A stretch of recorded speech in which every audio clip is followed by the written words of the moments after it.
என்ன சேந்தப்பட்டியாரே, உசிலம்பட்டிக்கும் வாரிப்பட்டிக்கும் அங்கிட்டுக்கிட்டு கடந்து துள்ளி குதிச்சு ஓடுறீங்க. என்ன காற்று இந்த சைடு அடிக்குது? ஆ, எல்லாம் இந்த கண்ணியை பார்க்கத்தான். அது சரி, இன்னைக்கு என்ன பாட்டை பற்றி ரிவ்யூ பண்ண போறீங்க? அதுவா, சொல்லிட்டா போச்சு. அதுதான் நம்ம கரகாட்டக்காரன் இருக்குல்ல. அட ஆமாம், நம்ம ராமராஜனும் கனகாவும் நடித்த படம் தானே. அது எனக்கு ரொம்பலாம் பிடிக்கும். ஆமாம், அதில் இன்றைக்கி ஒரு பாட்டு அந்த பாட்டை பற்றி தான் இன்றைக்கி நம்ம எல்லாத்தையும் ரிவ்யூ பண்ண போகிறோம். சரி, அது என்ன பாட்டுன்னு கொஞ்சம் சொல்ல வேண்டியதானே.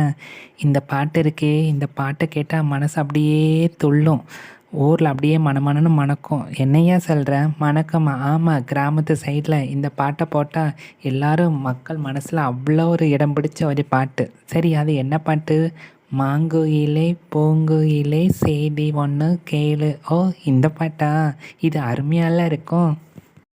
பச்சை பசேல்னு இருக்கிறக்கூடிய அந்த கிராமம் இருக்கே, அந்த கிராமத்தில் நம்ம ராமராஜனும் அந்த கனகாவும் புள்ளிமானும் கண்ணுக்குட்டி எப்படி துள்ளி துள்ளி குதித்து ஓடி வரும், அப்படி ஓடி வருவாங்க. ஆரம்பத்தில் அந்த இசை இருக்கே, அப்பப்பா, இந்த ஊரையே வளைச்சி போட்டுரும். அதுவும் எக்ஸ்பிரஷன் குயின்னு நம்ம கனகாம்மாவுக்கு சொல்லியாக கொடுக்கணும். இந்த பாட்டில் அவங்க அப்படியே நம்மளை மதிமயங்க வச்சிருவாங்க. இன்னொன்று சொல்கிறேன், இந்த அம்மாவுக்கு இதுதான் முதல் படம்னு சொன்னால் யாரும் நம்பவே மாட்டாங்க. கரகாட்டத்துக்கே பேர் போன கரகாட்டக்காரி நம்ம கனகா மேடம் இல்லை. இந்த இந்த பாட்டை கேட்டால் அப்படியே நமக்கு ஒரு 25 வருஷம் முன்னாடி போன மாதிரியே இருக்கும்.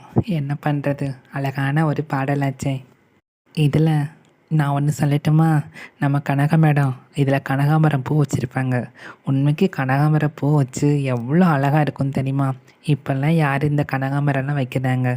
எனக்கு ரொம்ப பிடிச்ச ஒரு நடிகை நம்ம தேவிகா அம்மா இருக்காங்களா, அவங்களோட மகள் தான் இந்த கண்ணழகி. இந்த கரகாட்டக்காரன் இந்த படத்தில் வர இந்த பாட்டுக்கு மயங்காத ஆட்களே இல்லை. நானும் அதில் மயங்கி போயிட்டேன். நம்ம கனகாம்மா வெள்ளை தாவணியில் வருவாங்க பாருங்க. இந்த மாதிரி தாவணி அணிஞ்சா எந்த ஆணுக்கு தான் ஒரு பொண்ணை பிடிக்காது? காதல் வராதவங்களுக்கு கூட அந்த தாவணியை பார்த்தேன் காதல் வந்துடும்ல. இதில் ஒரு அருமையான லைன் இருக்கும். மாங்குயிலே பூங்குயிலே செய்தி ஒன்று கேளு, உன்னை மாலையிட தேடி வரும் நாள் எந்த நாள். அம்மா கனகாம்மா இருக்காங்கல்ல, இதில் அவங்க ஒரு கொலுசு போட்டிருப்பாங்க, கனகமணி கொலுசு. அந்த கொலுசுக்கு பேர் கனகமணி கொலுசு. அப்போ சொல்லுவாங்க, காலை தழுவி நிற்கக்கூடிய அந்த கனகமணி கொலுசு எம்மா நானாக மாறி இப்போ நினைக்குதம்மா மனசு. அவங்க காலில் இருக்கக்கூடிய அந்த கனகமணி கொலுசு நானாக இருந்தால் எப்படி இருக்கும்? இங்கே பாருங்க, என் உள்ளுக்குள்ளே தான் நீங்கள் இருக்கீங்களே, அப்புறம் எதுக்கு வெளியில் என்ன பேசிகிட்டு இருக்கீங்க? இன்னும் என் மனசு உங்களுக்கு புரியலையா? இந்த மங்கைக்கு நம்ம கனகா மேடமுக்கு அப்படியே மாமரம் இருக்குல்ல, அந்த மாமரத்துக்கு கீழே நின்றுக்கிட்டு அந்த மங்கை அது பாட்டுக்கெல்லாம் பாடும். அந்த பாட்டை கேட்டு மயங்கிய நம்ம ராமராஜன் சார் அப்படியே மயங்கி இவங்க மடியில் விழுவாரே பாருங்க. இந்த மாதிரி அந்த வரிகளை பாடும்போது எஸ்பிபி ஐயாவும் ஜானகி அம்மாவும் நம்மளை எங்கேயே கொண்டு போவாங்க.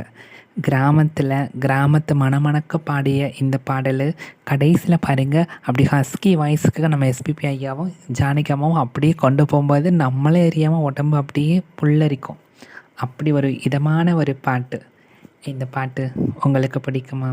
நம்ம கரகாட்டங்கரை படத்தில் ராமராஜன் கனகாம்மா நடித்த ஒரு அற்புதமான இந்த பாட்டை எழுதினது கங்கை அமரன் சார் நினைக்கிறேன். இந்த படத்தை டைரக்ட் பண்ணது அவர் தான்.